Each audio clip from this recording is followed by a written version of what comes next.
Welcome to the TAPA webinar on post-COVID-19. In this session, we are going to share about how are supply chains coping and what are the new norms. This webinar is jointly organized by TAPA, BSI Group, and TT Club. Let me introduce our speakers we have with us today. From BSI, we have Mr. David Fernie, Principal Consultant for Supply Chain, Security and Risk Management, as well as Mr. Jim Yarbrough, Global Intelligence Program Manager at BSI Group. And from TT Club, we have Mr. Michael Yarwood, Managing Director of Loss Prevention through Transport Mutual Services. Last but not least, we have Mr. Tony Love, Chairman for TAPA Asia Pacific, who is also our host today. Hi, Tony. It's over to you now. Thank you very much, Crystal. Good morning, good afternoon, and good evening to all of our listeners. Thank you very much for tuning in, and look, thank you to our experts who have joined this webinar. That's Jim, Mike, and David. So some of you already know David Fernie. We did a podcast recently on the e-commerce. So if you haven't listened to that podcast, please do download that and have a listen to it. We had some very good discussions there. So look, we're in a situation that we've never ever encountered before. This is totally unprecedented circumstances. The impact of COVID-19 to society, the impact to the economy is absolutely significant in terms of the funding that the government is now trying to inject into the economy to restart things. The supply chain has had many challenges. The sudden shutdowns, manufacturing footprints being disrupted, networks disrupted, blank sailings, obviously airlines being cancelled out. You know, we have millions now unemployed. We have talk or risk of civil disorder. We have cash flow issues with suppliers. So suppliers are going bust. And they can't even afford to, pay the staff the salaries. So where does that take us? It's given the opportunity to some of the counterfeiters. So look, I think Jim's going to talk about that, and certainly what I'm going to do is make this totally interactive, and I'll be pulling David in to answer some of those. And also look, the cyber attacks. Right? We've seen an increase in cyber attacks, especially from those working from home. So TAPA recently did a webinar with Malwarebytes, and again, look, there were some great findings on that. So what are the new norms? Where are we going with this? Okay, so this will be some of the discussions here. What is the future, and what do we need to do to really underpin that? So what I'm going to do, I'm going to pass over to Jim first of all, and Jim's going to give us a review of where we are, and also look, as been mentioned, put your questions in the chat. Let's make this highly interactive. We want you to get as much as you can out of it, and certainly we want to get a lot out of it ourselves. Okay, so over to you, Jim. Thanks, Tony. I appreciate that, and good morning, good afternoon, good evening to everyone that's joining us today. My name is Jim Yarbrough, and I head up the intelligence program at BSI. And today we're going to talk about some statistical analysis of the current state of security that we see around the world. But before we begin, we do want to poll the audience and ask everyone to interact with our poll here. We're going to talk a lot about modalities and where cargo thefts may be occurring around the world, and we want to ask the audience where they may suspect the highest number of cargo thefts to happen. So which locations of the cargo thefts do you think are most targeted in the past year in 2019? That could be in transit, rest areas, warehouses, unsecured roadside parking, and freight facility. So if you can go ahead and enter in your responses now, we'll take a look at what everyone thinks, and then show you guys what happened in 2019 and what's happening in the first quarter. Well, during, as Tony mentioned, these really unprecedented times. So we'll move ahead into the presentation now and take a look at those results when we have those to populate. But if we could move on into the next slide, please. So we're going to be looking at kind of global information around the world, looking at cargo theft, but also smuggling issues. And I wanted to just kind of level set everything first and look at the incident data that we look at here. This is information that's coming into BSI from a lot of different sources. So we're looking at where cargo theft is occurring by our partners around the world that are providing information. And oh, sorry, we have the results for the whole end. 22% of you said in transit, 22% at rest areas, 44% at unsecured roadside parking, and 0% at freight facilities, and 11% at warehouses. Yeah, I think that's pretty accurate. So let's take a look. We'll go and look at the actual statistics. Again, these statistics that I was speaking about, they are coming in from a lot of different sources. A lot of our partner organizations, insurance organizations providing us with data, but also looking at law enforcement data that's coming in from around the world. So if we look on the first slide here, this is kind of just to level set things and what we saw in 2019 on the next slide, looking at all cargo theft around the world. And a couple of things I want you to notice here. The modalities, the cargo theft types that we're looking at, in an entire year, about 26% of all cargo theft incidents are hijackings, theft from vehicles, and all the way down to theft from facilities at 12%. The modalities for the year on 2019, you can see in that bottom left infographic there, 87% of all incidents that we had were in transit truck thefts, and only 10% of those incidents around the world were from facilities. You can also notice on the bottom right there the types of commodities stolen. And in 2019, 28% of our cargo thefts were food and beverage items, followed by 13% with electronics, and 10% with alcohol and tobacco, and the other categories make up the bulk of the rest of those categories. So that's just to kind of give you guys an understanding of what a typical year looks like in 2019. And then if we look on the next slide, you can see the trend analysis when we move from 2018 to 2019. And again, you see food and beverage actually increased last year from 2018. Electronics increased. Alcohol and tobacco actually dropped a bit globally. But again, those modalities and where those cargo thefts are happening, 84% in 2018 and 87% in 2019 were in transit cargo trucks, 13% at facilities in 2018, down to 10% in 2019. So I think that gives everyone like a nice understanding of what a typical normal year looks like and how these things are trending out from 2018 to 2019. But now that we're in the coronavirus pandemic, let's take a look at what statistics are telling us in 2020. So in the next slide, it's our first look at a regional analysis. And this is looking at specifically comparing cargo theft trends in typical quarter in 2019 of Q1 and Q1 in 2020. And food and beverage products continue to be the top stolen commodity in Asia. And food and beverage thefts recorded by BSI in Asia are split between trucks and facilities, particularly warehouses. And a significant portion of these types of thefts occurred in India. And overall, you see that these trends are reflective of the dominant type of theft that we do see in this region, which we're going to cover in the upcoming slides too. So moving over to the next slide, there's a lot of pie graphs on this chart, but let me try to simplify this for you. The top level is Q1 2020. So looking at the first quarter of statistics by region in Europe, Africa, and Middle East, North America, and South America. And then we want to compare that to what we saw in what we would call normal first quarter statistics from last year in 2019. And some of the things that we can learn here in looking at these statistics, well, one thing I should say is that the total number of incidents that we have collected in 2019 and 2020 are very consistent.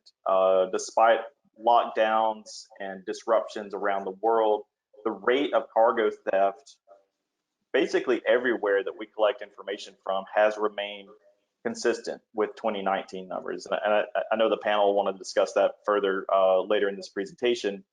But just know that when we're looking at these comparative statistics here, the total number of incidents is basically the same that we saw in Q1 2019 and Q1 2020.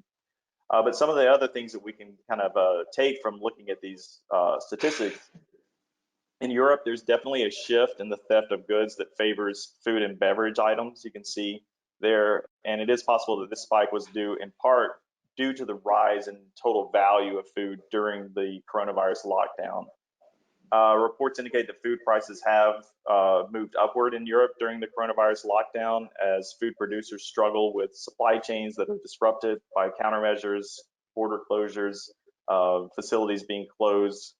But this higher value may help explain the increase in thefts this quarter in Europe. In North America, BSI reported an increase in thefts involving consumer products, and that includes personal hygiene items. And again, looking at that these items have become more valuable and more scarce during these situations, that may help understand, give us some understanding of why cargo thieves are targeting these areas. And we can see similar. So Jim, things on, Jim, can I just come in there? So look, I obviously been the TAPA chairman, right? There's not much that shocks you, right? But I was amazed to see that the hijackings are as high as 28%. And another observation, look, to your point, I know we've spoken about this before, but what was interesting is that during the last recession, food and beverage suddenly jumped, and electronics, etc., started to fall.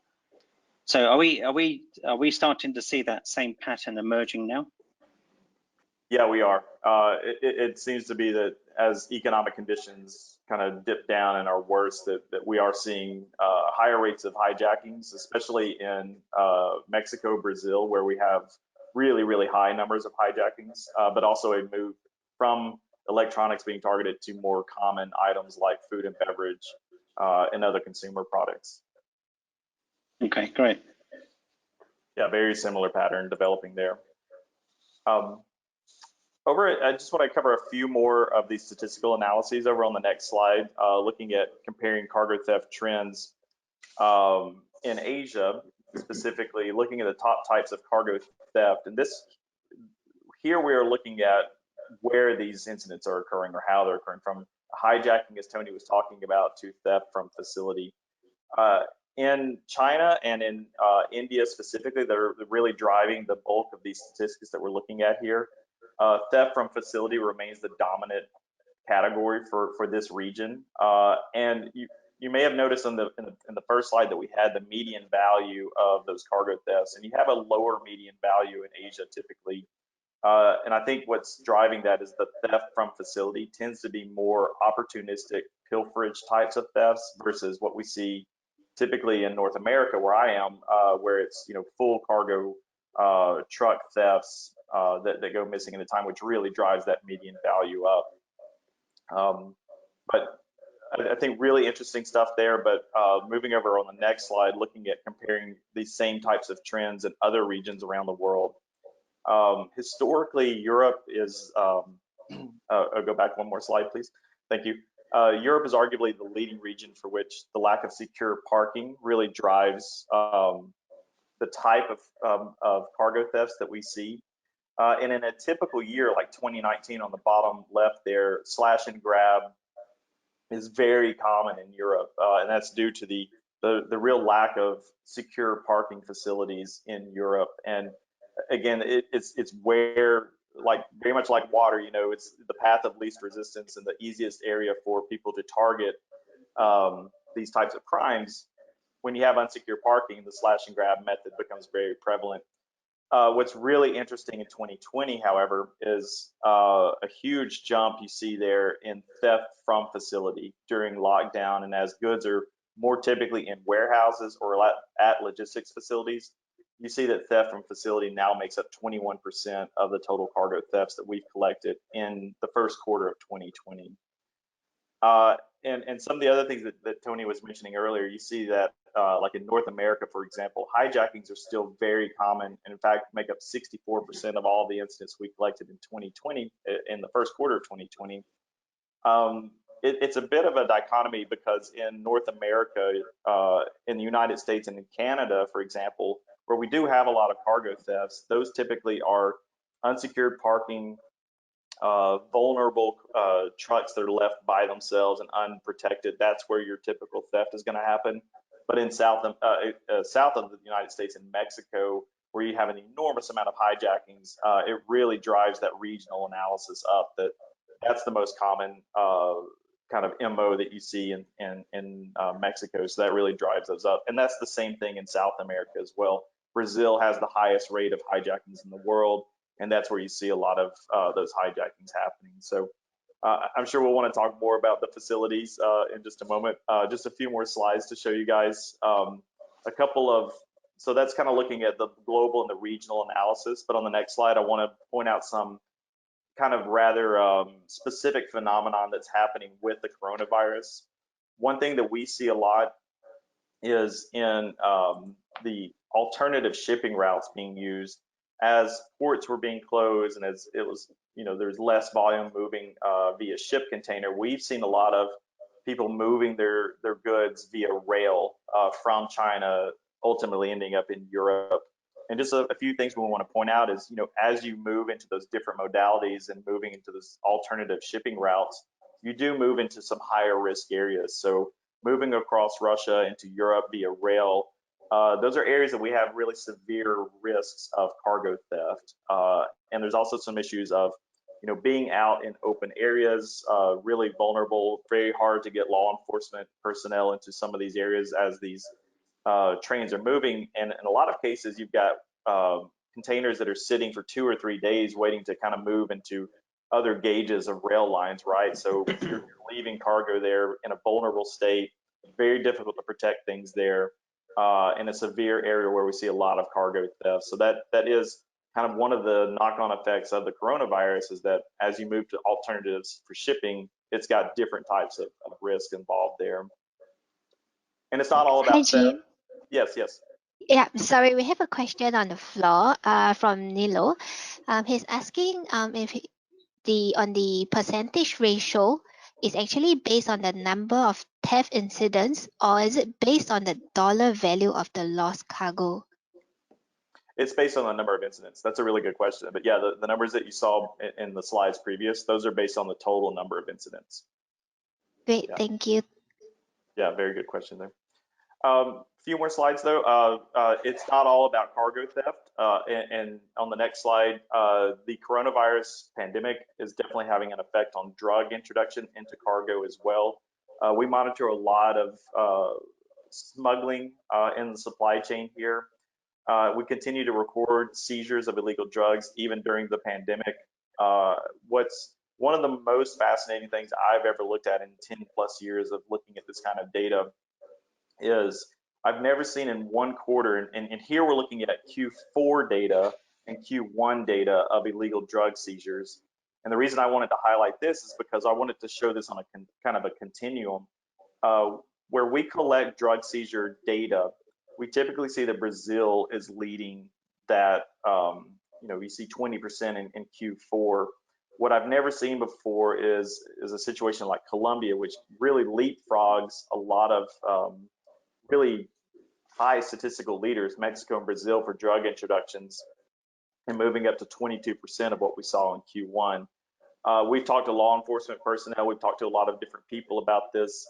Some of the things that we really think are happening here is there did seem to be a rush by organized drug cartels to try to get in front of ports being shut down and get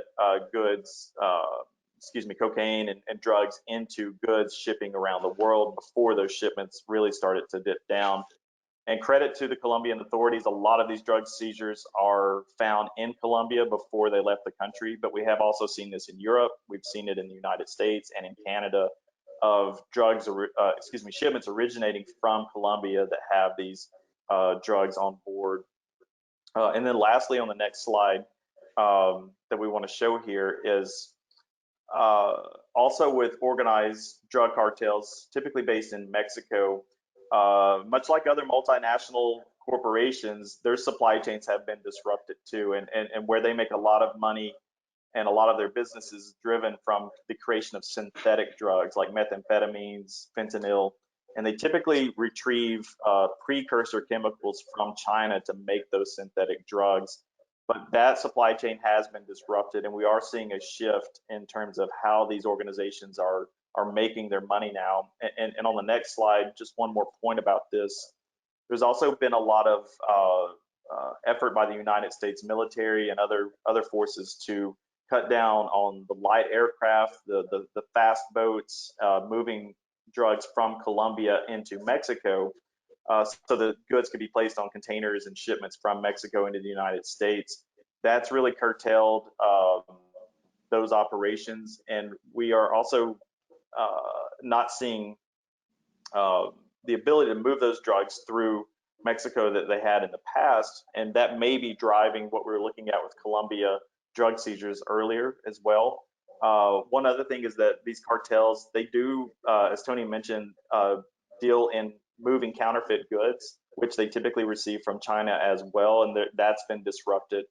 One thing that we anticipate that we'll see is in other cases in the past when those kind of things are being curtailed, these types of organized crime organizations, they typically move back to things like cargo theft and hijackings to make up for those losses in revenue that they're suffering from. So it's something we all need to be very cognizant of moving forward in terms of supply chain security, and just knowing that these organizations are still going to try to make their revenue just like any other business would as well too. So as things are kind of squeezed in one area, they'll move to other areas where they can kind of make up that revenue again.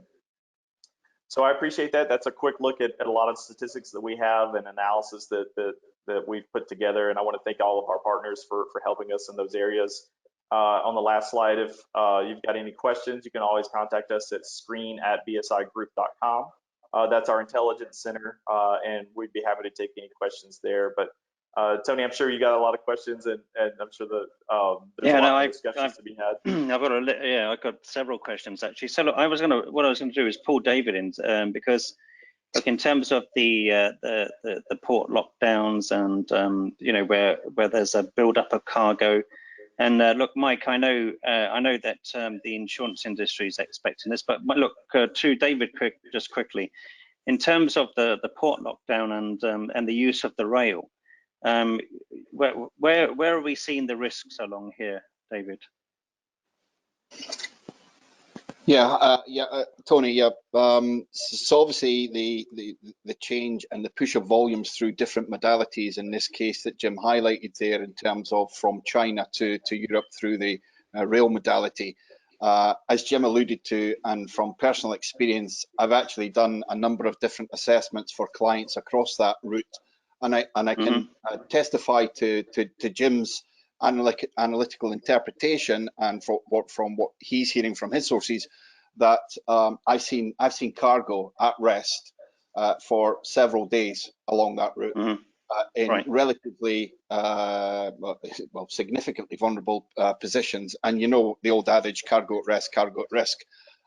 So you may think that you're finding different operating models from a modality point of view to get your products into the markets that are needed, but don't discount the increase in risk in changing those volumes. Just be aware that there are different types of risk, but with different types of modalities, definitely.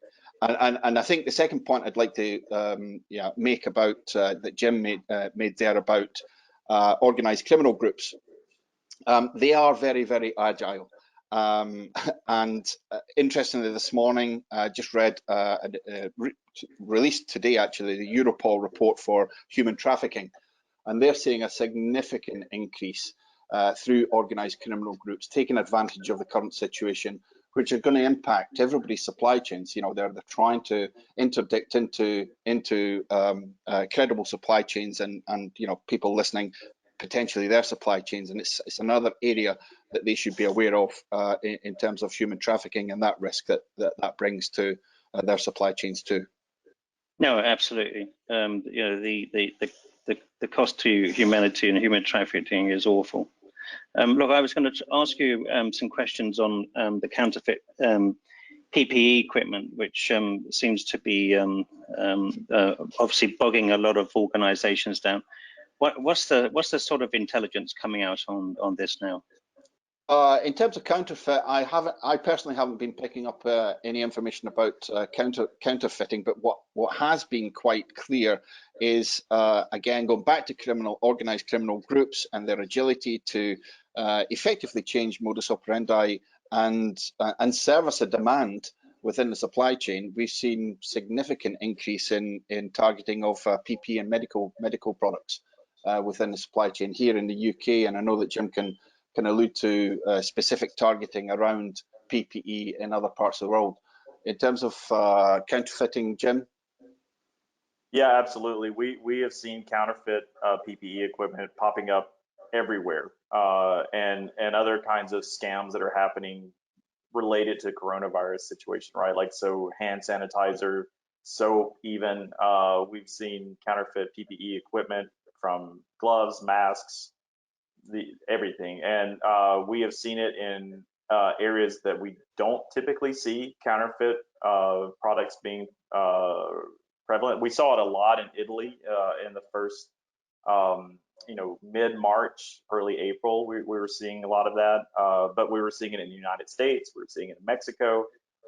We also see cargo theft of PPE equipment happening. A lot of warehouses have been targeted specifically for PPE equipment, and that is happening globally. It's not any particular region. It's anywhere you can throw a dart on the map. We've seen cargo theft targeting these types of equipments in warehouses. I just read NAVS's report this morning, Tony, from the UK, and it was interesting to read one particular incident in the UK where a vehicle, soft-sided, strangely enough, at rest in an unsecure parking location, and it was curtain slashing, but 4 pallets of PPE. That's so join the dots. You got to think that that's obviously targeted. Is there collusion involved? Is there an issue with driver? I don't know. You could sort of think the whole sort of issue through. And come to that conclusion. And I know that Mike's going to touch upon that in his presentation too. Yeah, but it's happening now. Sorry, maybe just to chip in there. I think there's very much, in terms of the theft, the commodities and the modalities, very much in line with sort of traditional market forces, where supply doesn't meet demand, the different commodities become more attractive. And I think that's partly what we're seeing there with the PPE equipment, where it wouldn't necessarily have been a target commodity in the past. In the current circumstances, it very much is a valued commodity, therefore the price is higher than it otherwise would be, and then it becomes more attractive to the criminal organizations. But what's interesting to me, Mike, is from a risk management point of view, the supply demand, so the demand increases, criminals target that, but we're still transporting that higher demand product in a relatively insecure mode of transportation, i.e. a soft-sided vehicle. So the risk management is not catching up with the evolving risk and emerging risk. Yeah, actually, that's a great point. I think, how long has it been going on for now? What, 4 months now, really, I suppose you could think. Look, if people are not applying the risk management approach to moving PPE equipment, then we're going to have these sort of issues. Look, in terms of, I just want you to go back to Jim in terms of those hijacking figures, because Jim, look, I was again amazed, right, to see that they're so high, right, going into 2020, especially with some of the lockdowns and the sort of the scaling down of some of the supply chains. So is there a linkage there to civil unrest? I mentioned it in the beginning. Some countries have reported it. There's been some rumours of civil unrest in other countries. Is there any linkage between the hijacking and civil unrest at the moment? Yeah, that is a really fascinating thing we look at when protests are occurring in parts of really in a lot of different areas in the world. In South America, though, specifically, like we do see growing numbers of protests, and we will see kind of like in conjunction with those protests, a higher increase of cargo theft. And the most common modality of cargo theft in this region is hijacking. And so it does seem to kind of tick things up as that unrest also increases. And it's a really, it's not a good thing, obviously, but it's a really kind of a fascinating trend to watch those kind of things kind of, coincide with each other as we see those things happening. And those hijackings, what I guess changes is, as you guys were just talking about, it's the commodities that are being targeted in those hijackings. We're seeing kind of a shift away from, higher value electronics, those types of things, and more towards food, beverage, personal hygiene equipment, or consumer goods like soap, even like really basic stuff that's being targeted, and that seems to be increasing as well during this time. But before I let you go, I just wanted to bring Mike in, okay? Because look, if you look at the thefts from facilities, look, we're in lockdown at the moment. So, Mike, I heard some rumours, right, that the insurance industry are worried about when everyone goes back to work, and they're going to find these mountain of incidences, or the pilferage from the warehouse, or where the supply chain visibility has broken down. So what's your thoughts on that? Yeah, I think this is a topic that we've looked at very recently, actually, and released a publication in our last newsletter earlier this week on sort of unoccupied premises. And it's of paramount importance to ensure that risk assessments are undertaken, that management controls are in place to ensure security remains in place through these periods. Certainly where key control, access controls concerned, where there are vehicles perhaps left on site, heavy goods vehicles left on site and premises left unoccupied, to make sure perimeter fences remain intact and gates locked.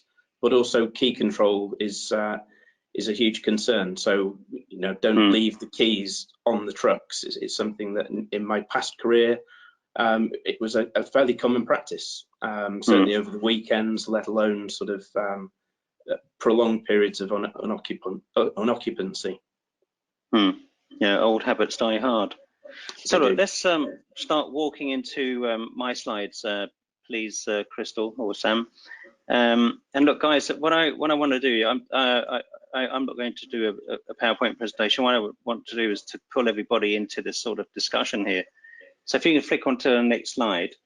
So look, what I've done is put up some of the talking points, and look, a question to David. I know we've spoken about this before in terms of staff shortages and obviously in terms of the e-commerce. So just looking at those sort of current issues there, what are the things that the listeners should be paying attention to? Well, certainly what I'm experiencing, we're working with clients at the moment who are working through, so continuing operations, particularly in the food and beverage sector. So a reliance on society to be fed, etc. So what they're finding is a lot of the workforce have been impacted through COVID, and therefore not able to turn up for work. So organisations are looking to agencies to hire temporary staff. That in itself brings in its own risks, particularly around the trustworthiness of the employees through an agency organisation. So the risks there, the operations organisation and the HR organisation really need to be working in collaboration to make sure that the temporary staff that are coming on board are properly vetted. You can trust them, because going back to my point earlier on about potential targeting, I don't think it was the example of the 4 pallets on a large soft-sided vehicle containing PPE was a mistake. So what I'm saying is, if you're going to bring on temporary staff, and I see that as we work through and organisations lift restrictions and come back to operations, that they are going to have to rely on third parties and agency staff, etc. It's really, really important that they do have appropriate due diligence in place around checking that the people that they're bringing into their warehouses, that they're bringing into their operations, you know, are fit for purpose and obviously trustworthy. Yeah, absolutely. And look, I read, you know, one quick article where, you know, people have lost their jobs, and of course, you know, they're looking for this temporary work. And look, you know, a lot of people are now becoming in desperate situations. So yeah, the risk has increased. So it's a good point there. So look, in terms of, you know, dual sourcing and supply, what are you, you know, what is BSI sort of recommending that, you know, OEMs and etc. should be doing? What should be doing in terms of their suppliers now? And again, from recent personal experience with working with organisations where their operations are hugely impacted and they're trying to react to a situation, and sometimes the real rudimentary sort of basic procedures and management controls sort of fall by the wayside. I think it's really, really important that operations and the HR department, who generally take responsibility for staff and recruiting, that they are working closely in collaboration, but both appreciative of the risk of, you know, doing the proper due diligence on suppliers, not just suppliers who bring in agency staff. It could be suppliers that are providing transportation and distribution services, and the same applies. So making sure, for example, if you're hiring new transportation providers, that they have adequate due diligence in place to make sure that drivers are, you know, appropriately trained, making sure that they're not subcontracting too many levels down,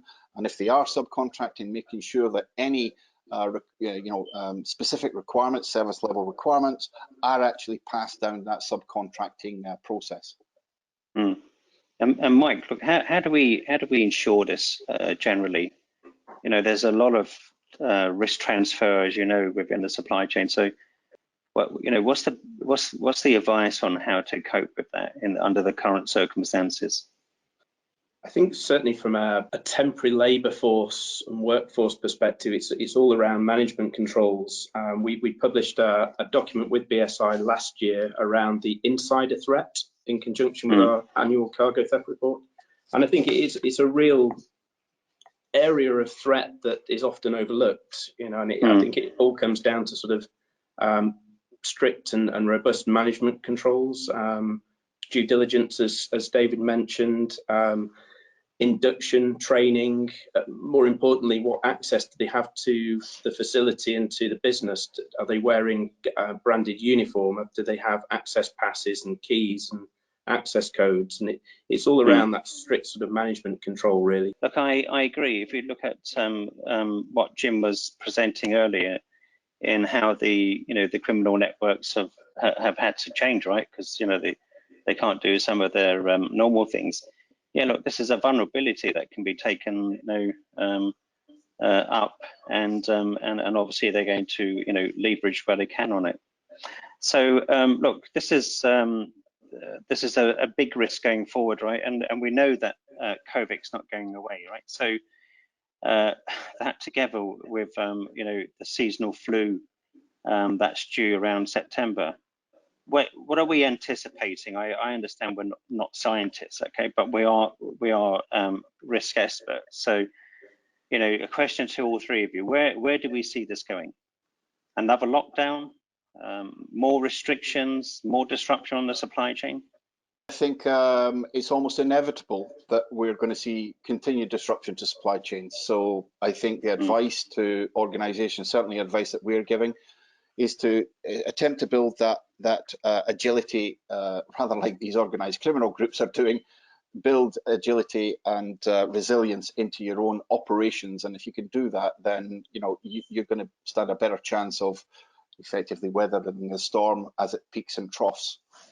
Yeah, very much in line with David's thoughts, really.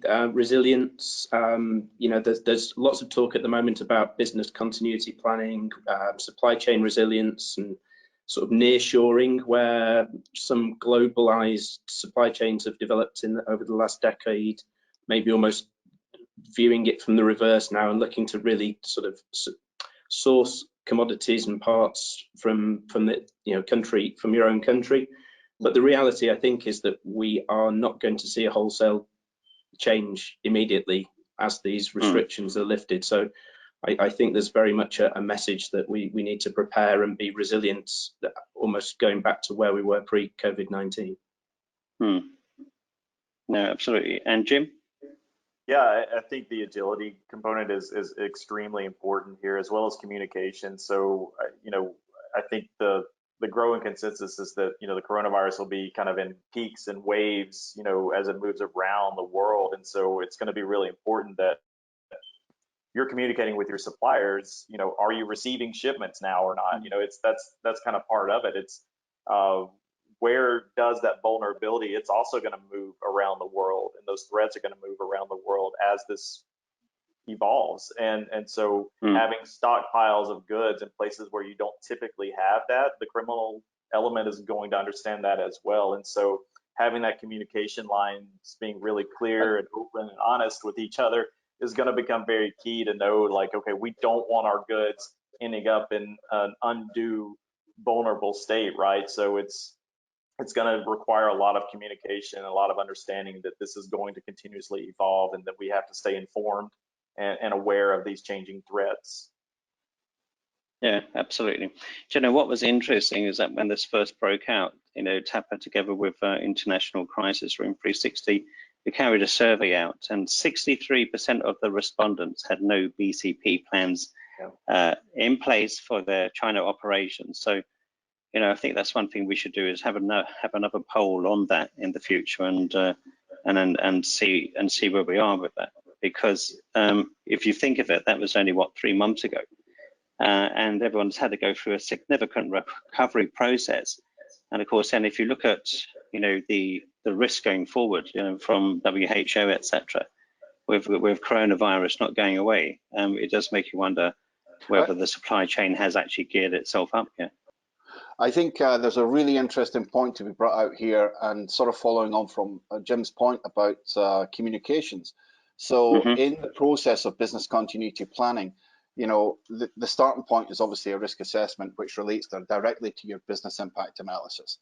And traditionally, that would be a sort of fixed process, as in you do a risk assessment, you do the business impact analysis, and you build everything around that. The problem now is that because everything's so fluid, as we've all sort of talked about, the business impact analysis is almost a living working document now, or a living working process, which is it's never been before. So again, it goes back to this: you need to build an agility in your organization. So the process here is, business impact analysis, you're almost going to have to be reviewing that on a monthly basis, I would suspect, over the next sort of 6 months to 1 year. No, absolutely. That's a very good point. Okay, so look, I want to poll all of you, but I'm going to put this one first to Mike. So, Mike, I think all of us had seen these sort of headlines where, the blanket, I suppose, force majeure notice was served, for their global operation.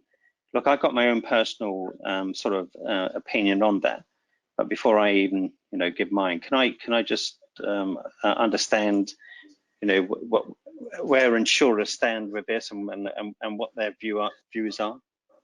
I think certainly from our perspective, it's a question that's been raised time and time again on a global basis from our memberships and different industry organisations. The force majeure defence it very much depends on the wording of the clause in the particular contract. So it needs to be assessed on a contract by contract basis. It's also interpreted in law differently from jurisdiction to jurisdiction. So it's very much a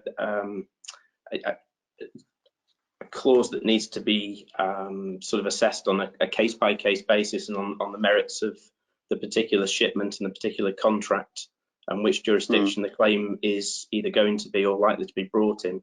So it really, I think the message that we've been trying to portray over the last few weeks is that it's it's not a catch-all defence. It's not a a blanket defence to this type of claim or claims under this type of incident.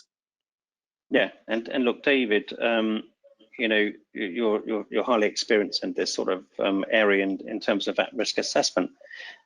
So where do you see the force majeure? You think it's justifiable, or you think it is case by case, or lane by lane, or? Well, to be perfectly frank with you, I'm not a lawyer. I'm not a loss prevention or an underwriting expert. I'm a risk manager. I would hate to make comment on this area. Sorry. Okay. Sorry. All right. Okay. No, I don't. Okay, that's fair enough. And Jim, yourself? Yeah, also not a lawyer, but I do think, the good news is our corporate legal teams will definitely be busy. But that's not the only legal issue that's going to come out of this either, right? Like the other aspects are like, it's very difficult to do on-site audits and assessments right now in the supply chain, right? And so it's a real concern about kind of in the problematic areas that we already see, where human rights and environmental production issues that are, a lot of companies have spent an enormous amount of time and effort over many, many years to ensure that their supply chains are, they have a lot of ethical guidelines around that, and it's going to become more difficult to ensure that all of those procedures and processes are adhered to in the future, as suppliers are shifting around and the people that are actually working in the factories and in the production facilities are also different than they were in previous months. So there's a lot more from a legal perspective, I think, that's going to need to be examined during this as well. Yeah, no, I agree. Look, my personal view is that it has to be challenged. I don't think providing a blanket force majeure is justifiable, because at some of the stages when these were issued, China was sort of reopening, right, and like some countries were still operating. So again, I think what Mike said was right. I think it is it goes back to the wording in the contract. It goes back to whether someone's trying to get out of their obligation, right? Because don't forget, a lot of those obligations are to do with managing the freight. So I agree with Jim. I can see a lot of legal cases coming out of this. So don't forget, everyone, please put any questions in the chat as we're going along. Jim, I just want to talk really about some of the trends. I know you mentioned some of those trends, okay? But if we know that the outlook isn't going to be great, okay? We know we've got this going back to work. We've got to have a lot of control measures in place. We know that things have changed going forward. So where do you see the from intelligence side, where do you see this whole thing going for the rest of the year, and then what should everyone be doing? I'll pass that to David in terms of really trying to shore that up. And then look, the last question to Mike, if you can just fill it in. Mike, how do you ensure this, right? I mean, the risks the risks are sometimes uncontrollable for all the reasons we know. Yeah, Tony, I think that the economic story is really going to be the driving force in terms of what the risk is from a supply chain security perspective. And what I mean by that is that in many places around the world, we've been doing this type of work for about 12 years now, and we've seen recessions, and we know that when economic conditions and unemployment numbers are contributing to these kind of typical, what's the supply chain security landscape look like, those areas become more problematic, and cargo crime tends to move up as unemployment goes up. And we see, that companies are really going to need to be aware of, it's a lot to deal with, right? It's your supply chain is not normal in a lot of different ways, and it depends on like where your goods are located, to what you have moving in the supply chain, but also what are criminal activities targeting mostly, and those things are shifting constantly with coronavirus. So it's gonna require an enormous amount of information intake and understanding of what that information is going to be, and to be agile and adaptive as we move forward. Thank you. David? Yeah, and following on from Jim, absolutely concur with that. What I'm seeing is actually seeing and hearing at a strategic level is the change. But, you know, talking about the regionalization, localization of supply chains, the increase in strategic stockpiling for a potential second wave, the different modalities used, and through necessity, the increased requirement for third parties to be involved in business, in your business. So each and every one of those changes brings its own risk. So to Jim's point, not only do you have to try and keep abreast of all of those moving risks, and also horizon scanning to identify the emerging risks that you're trying to counter from a cargo theft, a cargo crime view. You know, it's like risk management is coming into its own, central to any business at this moment in time. And those organizations that are involved, or those individuals that have responsibility for managing risk within the supply chain of their organizations, really need to be cognitive of all these different moving parts. And it's going to be, you know, for the foreseeable future, just a continual focus on assessing risk and reacting to changes in risk. The ways that you can, you know, apply that in terms of preparation strategies, it is around the basics of risk management and putting in, you know, appropriate controls, you know, minimum security standards, looking for advice across industry, if you like, industry bodies like TAPA, yourselves, you can give excellent advice out there. Talk to your insurers. I mean, I know that Mike's fantastic at this, as are other organizations, but, you know, they provide a huge amount of information, good guidance. So those risk managers in these organizations, perhaps some that are listening, shouldn't feel as though, you know, they don't know who to turn to. You know, there's a lot of information out there through, you know, these different organizations and through this collaboration. So the information's there, but risk is you know, is going to be almost a 24/7 sort of operation at this moment in time, I think.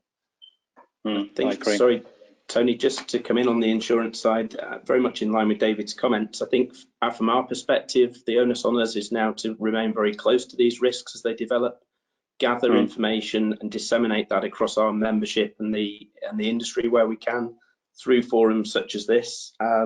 And then from a supply chain stakeholder business perspective, I guess the encouragement would be to be transparent in your discussions with your insurers. So where maybe trade lanes change, where modalities change, volumes change, the type of goods that you're carrying change, and any contractual clause changes that you encounter in the coming months, be transparent with your insurer and make sure they're aware of it. They can hopefully provide you guidance and you know, good practice information to assist in protecting your business.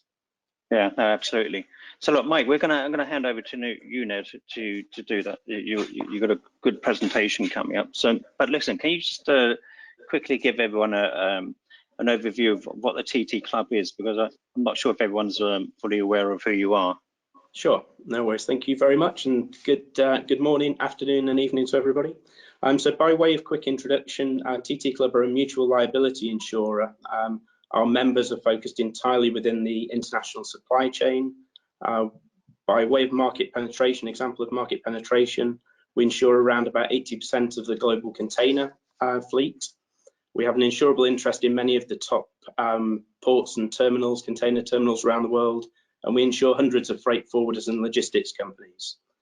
And as the supply chain is our only area of focus, we have developed an extensive knowledge of the risks associated with it over the last 50 years. And as a mutual insurer, one of our primary business objectives is to deliver value to our membership through our loss prevention activities, which is effectively striving to make the industry that we serve safer and more secure, and hence involvement in this kind of forum. Did you want to run the next poll at this point, Tony? Yeah, Sam, are you ready to do that poll? Yeah, sure. Okay, so a question to the delegates. What do you anticipate being the most problematic issue as restrictions are eased in the coming weeks and months?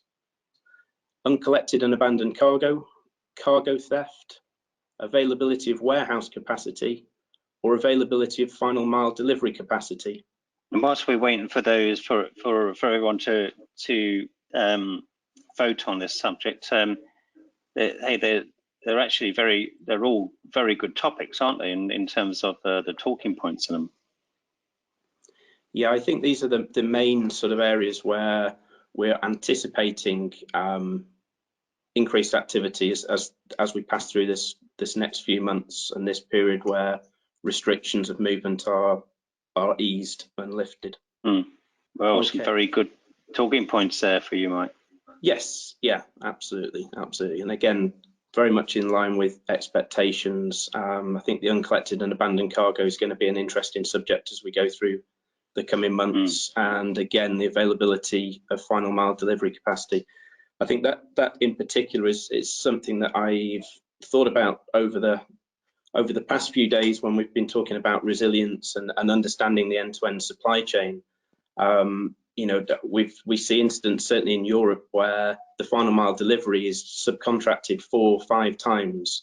You know, and the shipper and the person, the freight forwarder, may be the departure port has absolutely no visibility of this, and I think it's a really sort of important security point around sort of risk management, is to really understand the capacities at the destination, and certainly where dangerous goods and items like that are concerned, whether what the capacity of available skill set is at the in the final mile delivery piece. But, yeah, great, no worries, thank you. So yeah, I mean, I think remarkably, logistics in many industries, or logisticians in many instances, have managed to skillfully navigate through this plethora of you know, unprecedented challenges that have been thrown at them in the first quarter of 2020. There have, however, undoubtedly been impacts felt and inefficiencies discovered, as we've mentioned so far in the session. Very few industries operate on such a global basis and provide such vital infrastructure to society as the transport and logistics industry. For several decades, the supply chain has evolved to accommodate changing trade and consumer practices and the general move towards globalization. We continue to witness now, I think, through this next few weeks, a ripple effect across the globe as different countries seek to invoke periods of lockdown, and then consequently those restrictions are lifted from country to country. I think coupled with operating on a global scale, consumer demands have grown and diversified through this same period, and this has provided additional stresses to the stakeholders in the supply chain. There's an ever-increasing demand for flexibility and speed of service, and efficiencies are key to success. You know, and these involve multi-party and multi-jurisdictional cooperation, and the ability to astutely manage any issues which may be faced once the goods are entered into the supply chain.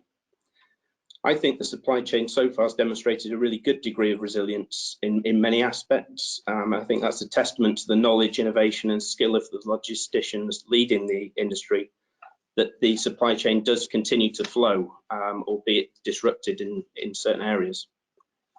So the COVID-19 outbreak has caused widespread disruption to businesses in all sectors. The logistics sector in many countries has been designated as key workers, and rightly so, and therefore exempt from some of the general restrictions around movement imposed through lockdown periods. And this in itself has created some additional challenges, I think, to those stakeholders, striking a balance somewhere between business as normal and business very much not as normal. All whilst addressing the fundamental issues such as protection of their personnel, adherence to regulations, coupled with the often conflicting blockages, pinch points, and of course trying to meet customer expectation through the whole period. I think if we can move to the next slide, sorry. Yeah, so one frequently asked question that we have been presented with, and the industry continues to ask, is what does the future hold? How will the supply chain industry look post COVID-19? And you know, what new areas are we going to be faced? What new risks are we going to be faced with? And I think there are currently many discussions, and we touched upon it earlier, about business continuity planning, supply chain resilience, and the need moving beyond COVID-19 to assess potential vulnerabilities in the supply chain. And whilst it's perhaps inevitable that practices will change post-outbreak, as I mentioned before, I don't think that they're likely going to be wholesale changes and they're going to be immediately implemented post-COVID-19. I think there will be a general expectation, or there should be a general expectation to return initially at least to some sort of normal expected practices from the pre-COVID-19 period. What the period immediately following the lifting of restrictions looks like at this time is a point of great contention. I think it's inevitable that some cargo, trailers and equipment will be delayed and need repositioning. There will almost inevitably be shipments that need to complete the intended passage of carriage through to the delivery point. And similarly, there'll be a great many businesses that won't potentially have done so well through the lockdown period and may not have survived through the lockdown period.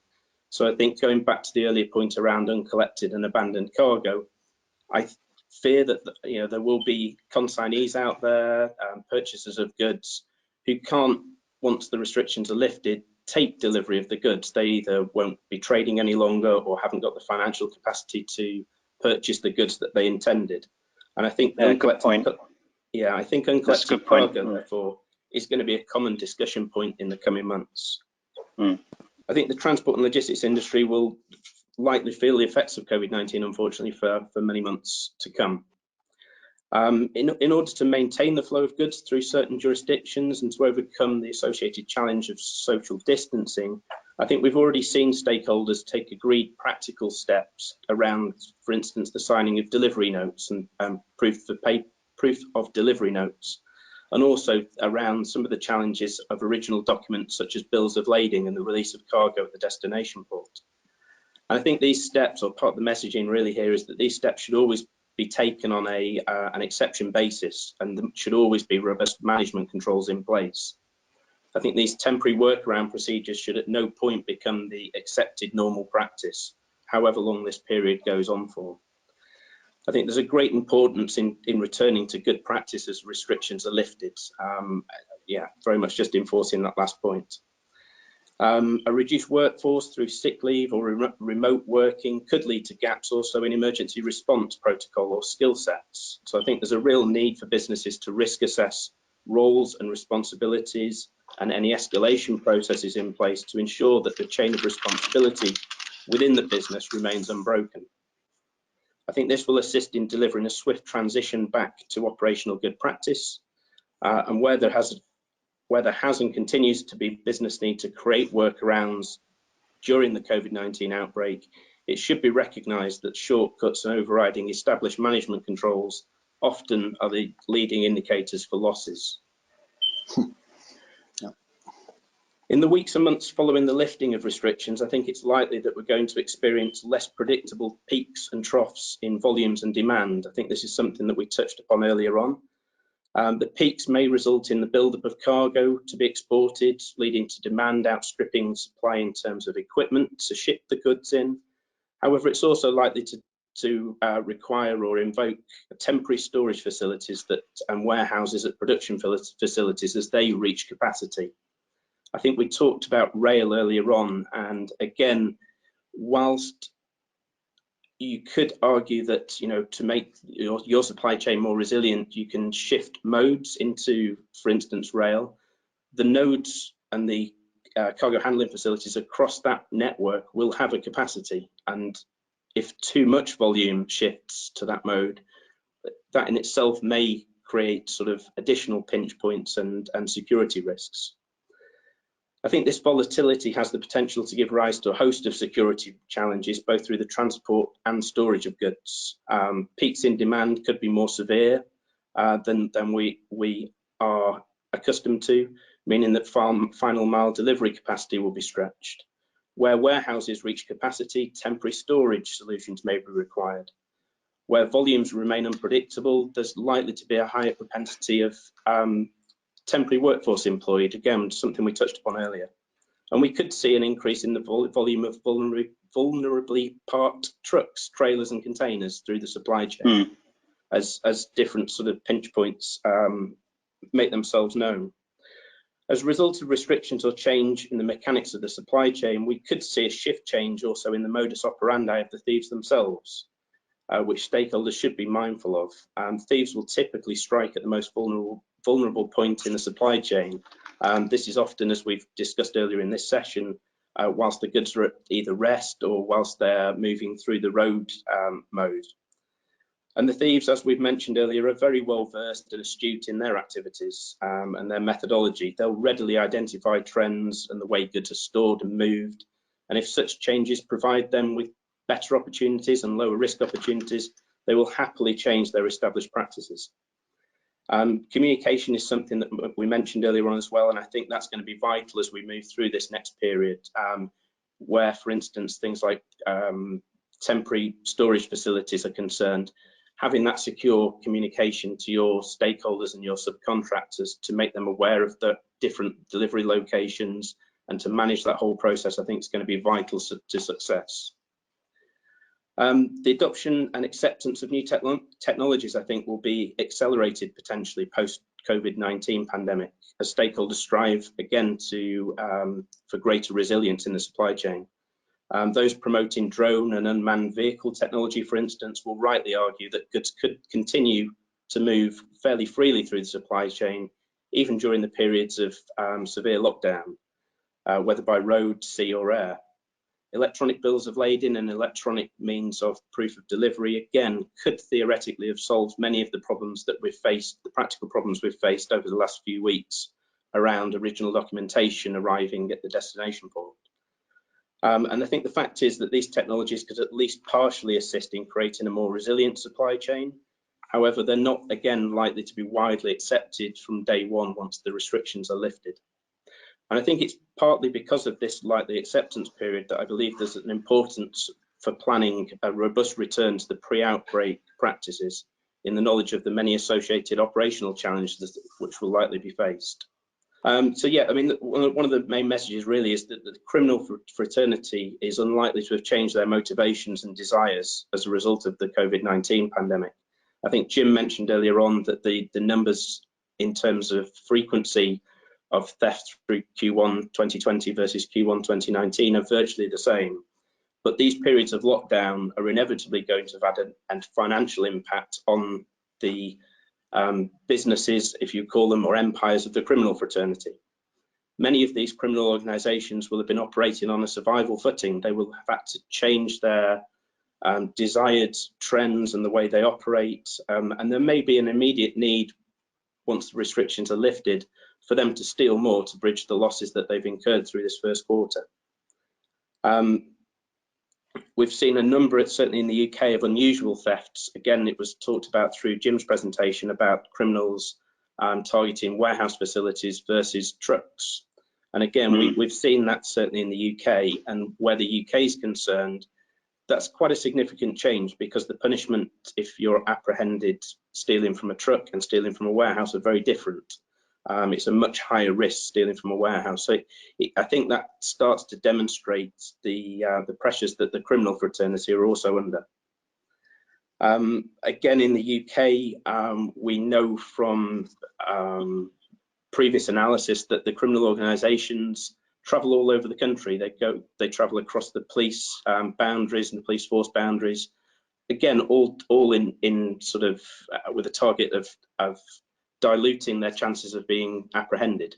And what we've seen over the past few months is that they've very much started to target the local area where their base is. They're not able to travel around the country freely, and they've changed the way they operate because of that.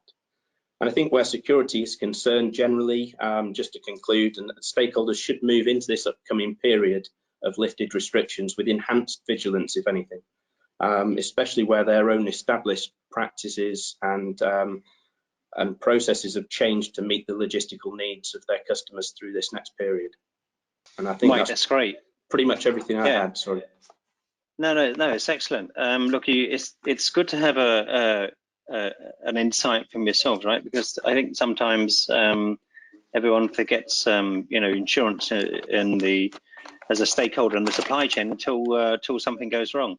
But I just wanted to go back to that contact-less solutions. I think that's becoming more common now. You know, the finance industry is looking at doing that, to have the contactless credit cards push more, so you don't have to hand them over to someone who could be infected.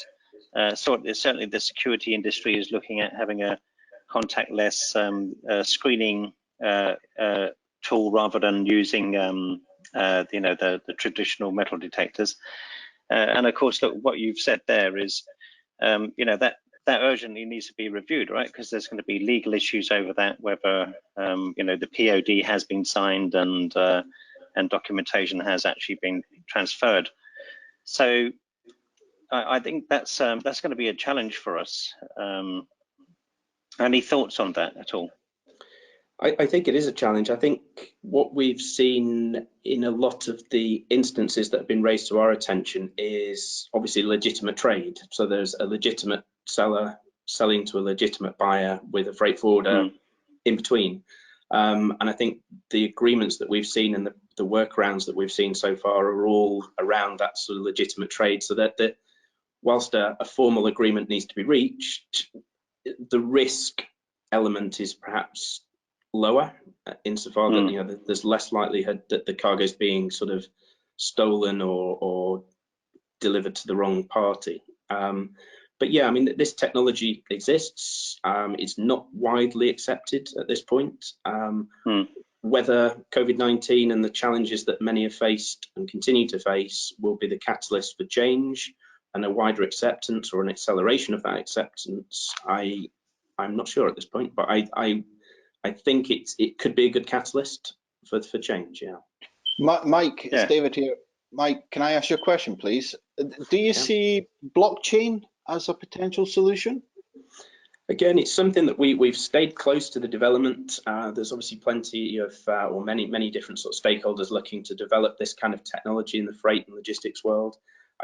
The simple answer is, I think, yes. I think there's a place for it. I think in terms of transparency and understanding your end-to-end supply chain, I think it could be invaluable. You know, and I think there's a growing place for it. And I think for a lot of these technologies, I expect that this will really accelerate the acceptance or companies exploring the use of it. Thank you. Yeah, actually, you know, David, you stole my next question, because I was going to ask you about digitalization, and blockchain. But look, it's a good point, David, right? Because you know, everyone's been talking about digitalization, and I don't know if you've seen the joke that's been going around on the WeChat groups and the LinkedIn, where you have the CEO as number one, the CFO is number two, and then COVID-19 is number three. Which one achieved digital transformation, right? And of course, as Mike says, look, it could be COVID-19 that actually does that. So look, with the onset, right, of everyone going to a digitalization, look, I mentioned cyber attacks at the you know, in the beginning, and look, you know, about going through all of the statistics, I think all of us know, right, it's been well publicized. There's been some significant cases of cyber attack on companies. So, you know, where do these companies stand from the insurance point of view, Mike? And perhaps what you could also do is let us know whether you've seen an uptake in terms of insurance. It is not in an area of cover that we provide necessarily at TT Club, but certainly we've seen the potential increase in cyber-related crime and cyber incidents, and again, I think it all comes down to sort of robust management controls within the business.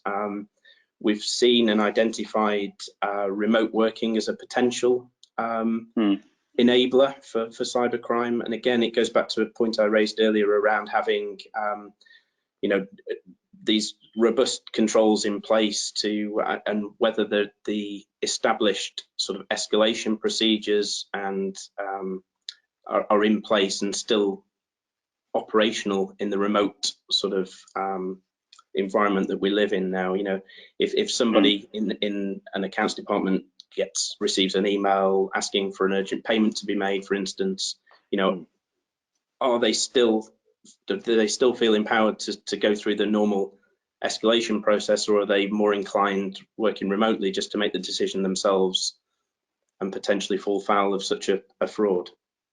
Yeah,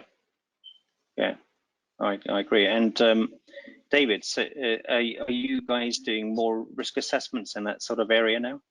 No, absolutely. As we've transitioned to a significant amount of remote operations, we've effectively tested a lot of the standards that we advocate to our client base and to the different organizations that we link into. We've effectively tested it internally, and now obviously providing that support to organizations externally, because we've seen that increased risk that Mike has just talked about. You know, all those internal functions now operating remotely, making sure that you do have the appropriate cyber protection in place, particularly around the finance function. Yeah, no, absolutely. And Jim, are you tracking those statistics now, and sort of measuring those that sort of impact to the supply chain? From a cybersecurity perspective, yeah, we've seen, yeah, it's pretty remarkable actually. The you know, I don't know if it's fair to say, but to me, like, I think of cybersecurity, it's like hacking into an organization and obtaining digital data. But we've also seen, from a supply chain security perspective, a lot of hacking into logistical schedules, where organized crimes are basically mimicking and acting as if they are a legitimate logistics company, and picking up deliveries and picking up shipments. And we've seen this really sophisticated type of attack happening in the United States. We've seen it in Europe and the United Kingdom. We've even seen it in South America too. So it's a growing concern, and it's something that we've been tracking for a number of years now. Number of incidents absolutely going up in regard to that MO happening. Yeah, you know, interesting enough, when I was on the webinar with Malwarebytes, you know, they had a statistic saying that the CEO and the executive officer are 12 times more likely to be attacked than you know, ordinary employees in the company, which is interesting, right? They're obviously going in there for a multitude of reasons. Yeah, look here, you're probably aware of that. You know, some of the recent cases where they've gone in and encrypted all of the documentation, and basically it's a ransomware demand. So yeah, some big challenges ahead, I think. So look, let's go to the floor and see if we've got any other questions coming through. Samantha. Hi, yep, Tony, we have one question from Henry. Do you think that the mitigation effect of remote working on COVID-19 could be outweighed by cyber-related crime issues? It's a very good question. So who would like to take that one? Simple answer, and go back to, you know, what Mike has been reinforcing time and time again, the old norms, but with new working practices. So good governance, good management controls in place, and good procedures. And if you have those in the new environment of working remotely from home or wherever, then you've probably got an ideal solution, to be perfectly honest with you, that would fit everybody's sort of management of the risk. But having those old procedural control and governance norms in place, not just a what do they call it, a Heath Robinson, a fixed temporary fix. If you're going to work remotely and it benefits the organization, making sure that you have that governance, procedures and controls in place. Yeah, absolutely. You know, going back to those appalling results for the BCP, and obviously, you know, we thanked everyone for being frank and honest. Look, in terms of IT recovery, clearly, with the number of attacks out there, it appears that the BC plans or the IT recovery plans were not really sufficient. So yeah, Henry, so it's a very good question, and it's probably a broader discussion, right? It's probably a C-suite discussion, because, you know, clearly some of the investment hasn't been put in, it appears. Okay, so Sam, have we got any more? If we haven't got any more questions anymore, do I see anything else? And no, we don't. Okay, brilliant, brilliant. So look, can I just look? Thank you, Jim, David, and Mike for honestly some excellent information there. Or you're all experts in your field, and look, and I'm to the listeners, please feel free to join this team. And look, just to let you know, we'll be making this a regular event going forward. And we're bringing in other guest speakers. So look, please let us know what you like and what you don't like, and what you would like to see in the future. As I say, there's some brilliant information there. Some, what I would say, some facts that probably aren't open source. So I really do appreciate the guys for their candidness. So I'll pass back over to Samantha and Crystal. Thank you for joining the webinar on post-COVID-19, how are supply chains coping and what are the new norms. We hope that you enjoyed the webinar and the question and answer session. If you have any questions and feedback, please feel free to contact TAPA, BSI, or TT Club. We look forward to seeing you at the next webinar session. Goodbye, everyone.